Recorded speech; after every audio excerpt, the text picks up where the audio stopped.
تو ہم میاں جلیل صاحب کی خدمت میں بھی بڑے ادب سے ابھی عرض کر رہے ہیں کہ میاں صاحب ذرا اپنے کلام پر غور فرمائیے گا. جب قبلہ امام جلالی زیدی شرفور نے یہ کلام کیا جس پر یہ طوفان بدتمیزی برپا کیا گیا اور ان کے سیاق کلام کو ماقبل مابعد سے کاٹ کر جو ایک خیانت کر کے کلپ وائرل کیا گیا، اس کے بعد آپ کئی مرتبہ مرکز صراط مستقیم میں تشریف لائے، قبلہ امام جلالی زیدی شرفور سے ملاقات کی. میرا آپ کی خدمت میں بڑے ادب سے یہ سوال ہے، کیا جب آپ قبلہ امام جلالی زیدی شرفور کے اس کلام کے بعد بھی مرکز میں آتے رہے، کیا اس وقت آپ کا ذہنی توازن ٹھیک تھا؟ بڑی ہی معذرت کے ساتھ، کیا قبلہ امام جلالی زیدی شرفور کے اس کلام کے بعد بھی امام جلالی زیدی شرفور آپ کے نزدیک قابل عزت بھی تھے، قابل احترام بھی تھے، اور ان کے کردار کو آپ خراج تحسین میں پیش کر رہے تھے؟ اور جلالی کو گالی نکالنے والا، میں کہتا ہوں گالی خود اس کو جاتی ہے. جلالی عاشق رسول ہے، عاشق صحابہ ہے، عاشق اہل بیت ہے. جو علماء اہل سنت میں سے جو گروپ یہ کام کر رہے ہیں، میں سختی سے مذمت کرتا ہوں، سختی سے تنقید کرتا ہوں. سراسر جو جلالی کے خلاف بول رہے ہیں، سراسر زیادتی کر رہے ہیں، ظلم کر رہے ہیں عوام کے ساتھ. کیا اس وقت آپ کا ذہنی توازن ٹھیک تھا جو کہ آج آپ کہہ رہے ہیں کہ بھلے امام جلالی زیدی شرفور کا ذہنی توازن ٹھیک نہیں ہے؟ تو ذرا غور کیجیے گا، اگر تب آپ کا ٹھیک تھا تو اب آپ کا ٹھیک نہیں ہے، اگر اب آپ کا ٹھیک ہے تو تب آپ کا ٹھیک نہیں تھا. میاں جلیل صاحب ذرا دیکھیے گا، اور پیر نوید الحسن شاہ صاحب ذرا آپ بھی دیکھیے گا کہ ذہنی توازن کس کا ٹھیک نہیں ہے. کہ جو شخص قرآن کی مشہور و معروف آیا کریمہ وَلَلْآخِرَةُ خَيْرٌ لَكَ مِنَ الْأُولَىٰ، جس شخص کو قرآن کی یہ آیا کریمہ صحیح اعراب کے ساتھ پڑھنا نہیں آتی، اس لیے کہ وَلِلْآخِرَةِ خَيْرٌ لَكَ مِنَ الْأُولَىٰ، اس لیے کہ وَلِلْآخِرَةِ خَيْرٌ لَكَ مِنَ الْأُولَىٰ، وہ قبلہ امام جلالی زیدی شرفور کو سر پھرا ہونے کے تانے دے رہا ہے. بسم اللہ والصلاۃ والسلام علی رسول اللہ. معزز سامعین ناظرین، آج 11 جنوری 2023 بروز بدھ ہے. ابھی تک 11 جنوری کا دن ختم نہیں ہوا، تو میں نے ضروری سمجھا کہ آج جو لاہور کی سرزمین پہ ایوان اقبال میں ایک منڈی مویشیاں سجائی گئی، اللہ ماشاء اللہ جو صحیح العقیدہ علماء و مشائخ ہیں ان کی میں بات نہیں کر رہا، باقیوں کی میں بات کر رہا ہوں، کہ جس کانفرنس کا نام بڑا ہی مقدس اور اس ہستی کے نام پر رکھا گیا جو کہ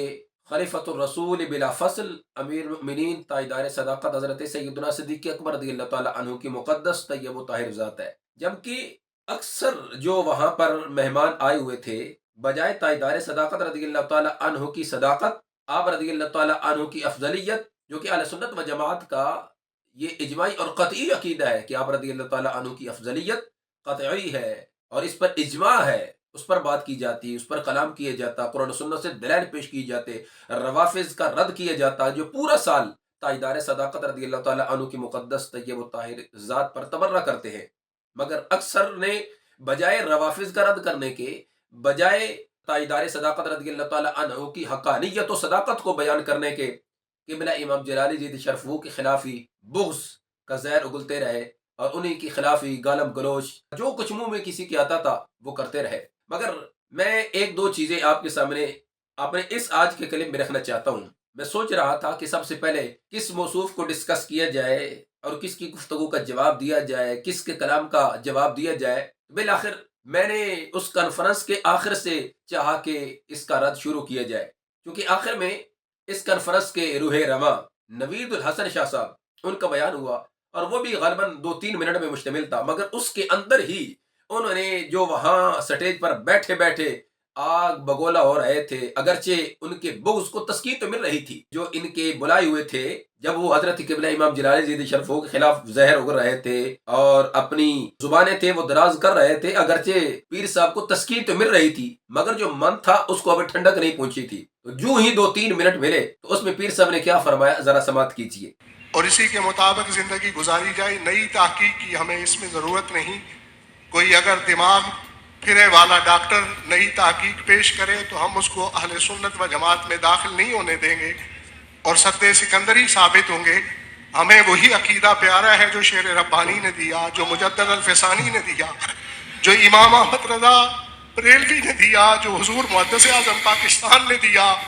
جو حضرت حافظ الحدیث نے دیا. میں یہاں پر پیر صاحب کی خدمت میں یہ گزارش کرنا چاہوں گا، پیر صاحب آپ جو فرما رہے ہیں آپ کو غلط فہمی ہوئی ہے. اصل میں یہ آپ اپنے لحاظ سے کہنا چاہ رہے تھے، جبکہ اللہ کا فضل ہے حضرت قبلہ امام جلالی زیدی شرفور کی ذات پہ اللہ نے خاص ان کو اپنی تائید و نصرت سے نوازا ہے، اور سرکار مدینہ راحت قلب و سینہ صلی اللہ علیہ وسلم کی مبارک ذات نے آپ کو خاص اپنے نظر عنایت سے نوازا ہے، نظر رحمت سے نوازا ہے. آپ جو قبلہ امام جلالی زیدی شرفور کی ذات کے لحاظ سے یہ کہہ رہے تھے نا کہ سر پھرا، نہیں، قبلہ امام جلالی زیدی شرفور نہیں ہے. ذرا پیر صاحب آپ اپنا ہی حال دیکھیے اور گربان میں جان کر دیکھیے. میں نے تو اس پر کلام نہیں کرنا تھا اور میں نے اس کو ترک کر دیا تھا، مگر آپ کو اپنی حالت زار کا ہی اندازہ نہیں ہے کہ آپ بغض جلالی میں، حسد جلالی میں، جو کہ بڑا ہی درینہ آپ کے اندر حضرت قبلہ امام جلالی زیدی شرف کے لحاظ سے بغض پایا جا رہا ہے اور کوٹ کوٹ کے بھرا ہوا تھا. ہمیں تو یہ حکم تھا کہ آپ نے خاموش رہنا ہے، مگر جب آپ نے اپنی ذاتی حیثیت کے لحاظ سے قبلہ امام جلالی زیدی شرف کے بغض کو تسکین دینے کے لیے مسلک اہل سنت سے غداری کرنا شروع کی، روافظ کے ساتھ پینگے بڑھانا شروع کی اور روافظ کو جو سہولتکار ہیں ان کے ساتھ یاریاں بڑھانا نبھانا شروع کی، تو پھر ہماری بولنا مجبوری تھی. ہم بولے اور بولیں گے، اگرچہ وہ جو میاں جلیل صاحب فرما رہے تھے. اور ڈاکٹر جلالی صاحب کے بارے میں آخر میں ایک جملہ بڑی محبت سے کہہ رہا ہوں، مجھے ان سے محبت ہے، لیکن بدقسمتی سے تھوڑا ذہنی توازن کا آجل ہٹ سکتا ہے، تو میری دعا ہے کہ اللہ تعالیٰ انہیں اس ذہنی بیماری سے نجات عطا فرمائے. وآخر دعوانا تو ہم میاں جلیل صاحب کی خدمت میں بھی بڑے ادب سے ابھی عرض کر رہے ہیں کہ بلا میاں صاحب ذرا اپنے کلام پر غور فرمائیے گا. جب قبلہ امام جلالی زیدی شرف نے یہ کلام کیا جس پر یہ طوفان بدتمیزی برپا کیا گیا اور جن کی مجلس میں آج آپ تشریف لے گئے تھے، انہوں نے جو قبلہ امام جلالی زیدی شرف کے خلاف محاذ کھڑا کیا اور ان کے سیاق کلام کو ماقبل مابعد سے کاٹ کر جو ایک خیانت کر کے کلپ وائرل کیا گیا، اس کے بعد آپ کئی مرتبہ مرکز صراط مستقیم میں تشریف لائے، قبلہ امام جلالی زیدی شرف سے ملاقات کی. میرا آپ کی خدمت میں بڑے ادب سے یہ سوال ہے، کیا جب آپ قبلہ امام جلالی زیدی شرف کے اس کلام کے بعد بھی مرکز میں آتے رہے، کیا اس وقت آپ کا ذہنی توازن ٹھیک تھا؟ بڑی ہی معذرت کے ساتھ، کیا قبلہ امام جلالی زیدی شرف کے اس کلام کے بعد بھی امام جلالی زیدی شرف آپ کے نزدیک قابل عزت بھی تھے، قابل احترام بھی تھے اور ان کے کردار کو آپ خراج تحسین میں پیش کر رہے تھے؟ اور جلالی کو گالی نکالنے والا، میں کہتا ہوں وہ گالی خود اس کو جاتی ہے. جلالی عاشق رسول ہے، عاشق صحابہ ہے، عاشق اہل بیت ہے. جو علماء اہل سنت میں سے جو گروپ یہ کام کر رہے ہیں، میں سختی سے مذمت کرتا ہوں، سختی سے تنقید کرتا ہوں. سراسر جو جلالی کے خلاف بول رہے ہیں، سراسر زیادتی کر رہے ہیں، ظلم کر رہے ہیں عوام کے ساتھ. کیا اس وقت آپ کا ذہنی توازن ٹھیک تھا جو کہ آج آپ کہہ رہے ہیں کہ بھلے امام جلالی زیدی شرف کا ذہنی توازن ٹھیک نہیں ہے؟ تو ذرا غور کیجیے گا، اگر تب آپ کا ٹھیک تھا تو اب آپ کا ٹھیک نہیں ہے، اگر اب آپ کا ٹھیک ہے تو تب آپ کا ٹھیک نہیں تھا. جب آ کر ان کو سلام بھی پیش کر رہے تھے اور ان کو خراج تحسین بھی پیش کر رہے تھے اور ان کے کردار جرت کو سلام بھی پیش کر رہے تھے. اور دوسرے نمبر پہ اگر قبلہ امام جلالی زیدی شرف مکتوبات امام ربانی سے عقائد اہل سنت پیش کرے، حضور سیدنا مجدد الفسانی قدس سر العزیز کی فکر پیش کریں، سیدنا داتا غنی بخش الحجویری رضی اللہ تعالی عنہ کی فکر پیش کریں، اسلاف کا عقیدہ پیش کریں، قرآن سنت سے دلائل پیش کریں، اگر آپ کے نزدیک ایسا بندہ بقول آپ کے اس کا ذہنی توازن ٹھیک نہیں ہے، پھر اپنے لحاظ سے دیکھیے گا، بے حجاب عورتوں میں جا کر ان سے اپنا استقبال کروانا، روافظ کے پاس جا کر دنیاوی جاہو جلال کے لیے ووٹ مانگنا اور پھر ان سے یہ توقع کرنا کہ تمہاری طرف سے ہمیں ٹھنڈی ہوا آئے گی. کرنا کہ جس طریقے اپنے شیر میں بکری بنایا ہے اور جنہیں اپنی پوچھے لگا کے تعارف ہے پورے ہلکے شروع پہ لاتے شیخ کو شریف ٹکا. دو کینڈیڈیٹ عجیب طاہر فضول صاحب اور میاں صاحب کے سادہ شیخہ فکر جعفری ادا پرسوں جلا سے آپ سے اور انشاءاللہ 10 محرم تو بعد جو فیصلہ شیعہ مرکز کرے گی نا اسی انہوں نے نال میں امید رکھنا کہ تسی محبت والا فیصلہ میرے والوں سانو ٹھنڈی ہوا آئی ہے نا.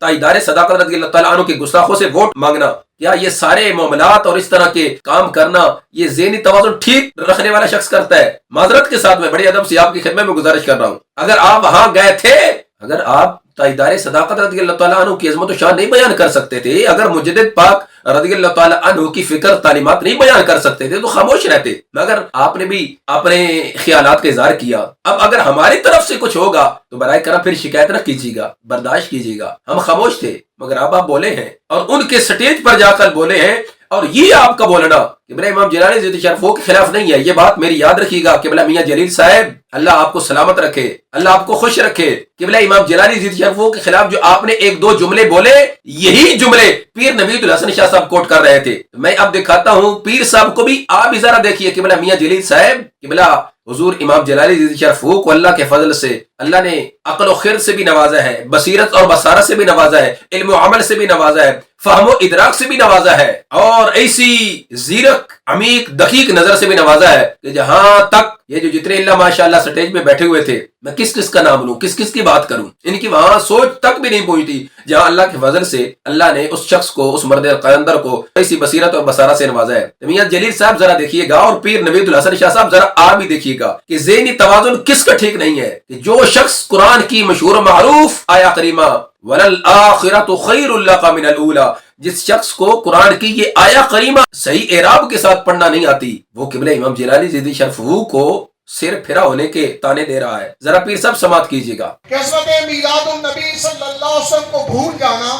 یہ انسان کی اپنی غلطی ہے، اس کی اپنی خطا ہے۔ آقا کریم صلی اللہ علیہ وسلم کے جلوس کی عظمت وہ بڑھتی ہی جائے گی، اس لیے کہ وَلِلْآخِرَةِ خَيْرٌ لَكَ مِنَ الْأُولَىٰ، اس لیے کہ وَلِلْآخِرَةِ خَيْرٌ لَكَ مِنَ الْأُولَىٰ۔ جی پیر صاحب آپ نے سماعت فرمایا، مجھے امید ہے کہ آپ نے مریدوں نے بھی سماعت فرمایا ہوگا، اور آپ کے اس لاڈلے خلیفہ مجاز تو نہیں کہوں گا، خلیفہ مجاز ظفر قمی نے بھی سنا ہوگا۔ ارے ظفر قمی صاحب، آپ وہ دن بھول گئے 27 نومبر کا، جب آپ کی ٹانگیں کام رہی تھی اور آپ بار بار سنی علماء کو، راولپنڈی اسلام آباد کی سرزمین پہ جو رہنے والے ہیں ان کو یہ کہہ رہے تھے کہ ایک دفعہ اس کو کہیں کہ یہ لاہور چلا جائے اور ہماری جان چھوڑ دے، مگر اب دوبارہ سے آپ اپنی موت کو دعوت دے رہے ہیں، اب دوبارہ سے اب چاہتے ہیں کہ آپ کے مداح خمینی جس کی فاتحہ پڑھنے کے لیے آپ تشریف لے گئے تھے وہ ساری چیزیں عوام اہل سنت کے سامنے رکھی جائے۔ اور میں یہ بھی کہوں گا کہ یہ جو ظفر قمی کہہ رہا تھا نا کہ جی ان کو اپنے بھائی نے بھی کہہ دیا تھا کہ نہ میرا استاد ہے نہ میرا بھائی ہے، اور پھر ان لوگوں کا یہ یشر ہوتا ہے کہ ان کو اپنے بھی چھوڑ جاتے ہیں۔ علاج ویسے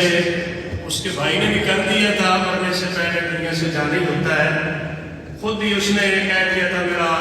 کوئی بڑا بھائی نہیں ہے، کوئی استاد نہیں ہے۔ جو علماء مشائخ کی پگڑیاں اچھالتے ہیں ان کے اپنے شاگرد اپنے، میں کہتا ہوں سروے کرو، گنتی کرو، کتنے مریدوں نے پیر نوید الحسن شاہ کی بیعت توڑی ہے اور کتنے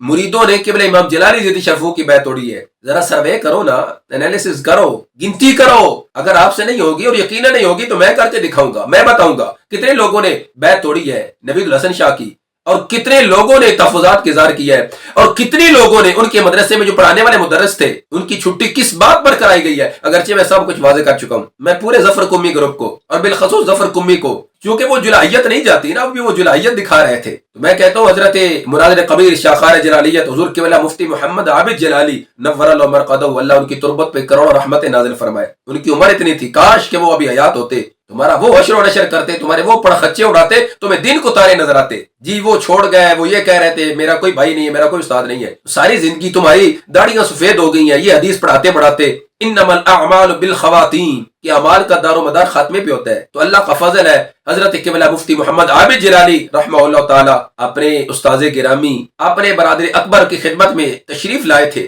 حضرت قبلہ امام جلالی زیدی شرف کو اپنا قید، اپنا استاذ، اپنا مربی و محسن سب کچھ اللہ کے فضل سے مانا، اور پھر آپ نے آخری وقت میں دائی اجل کو لبیک کہا تو وہ بھی حضرت قبلہ امام جلالی زیدی شرف کے گھر میں کہا۔ اس لیے تمہیں ڈوب کے مر جانا چاہیے۔ ظفر قمی اینڈ جلائیت گروپ صاحب ذرا غور کیجیے، اپنی گربان میں جھانکیے، مگر اب ہم تمہارا حشر و نشر کریں گے، اب تم یاد کرو گے اور یاد رکھو گے۔ تو اس لیے معزز سامعین ناظرین، آج کے لیے میں اتنا ہی آپ کی خدمت میں یہ چند گزارشات پیش کرنی تھی۔ انشاءاللہ مزید اپڈیٹ کے ساتھ مزید اس کانفرنس پہ ہم آپ کے سامنے کچھ چیزیں آپ کے سامنے شیئر کریں گے، ذکر کریں گے۔ میری دعا ہے اللہ ہم سب کو عقیدہ اہل سنت پر استقامت نصیب فرمائے، اللہ ہم سب کا حامی و ناصر ہو، اللہ ہم سب کو بد عقیدہ کی صحبت سے، بد عقیدہ کے شر سے محفوظ و مامون فرمائے۔ وما توفیقی الا باللہ۔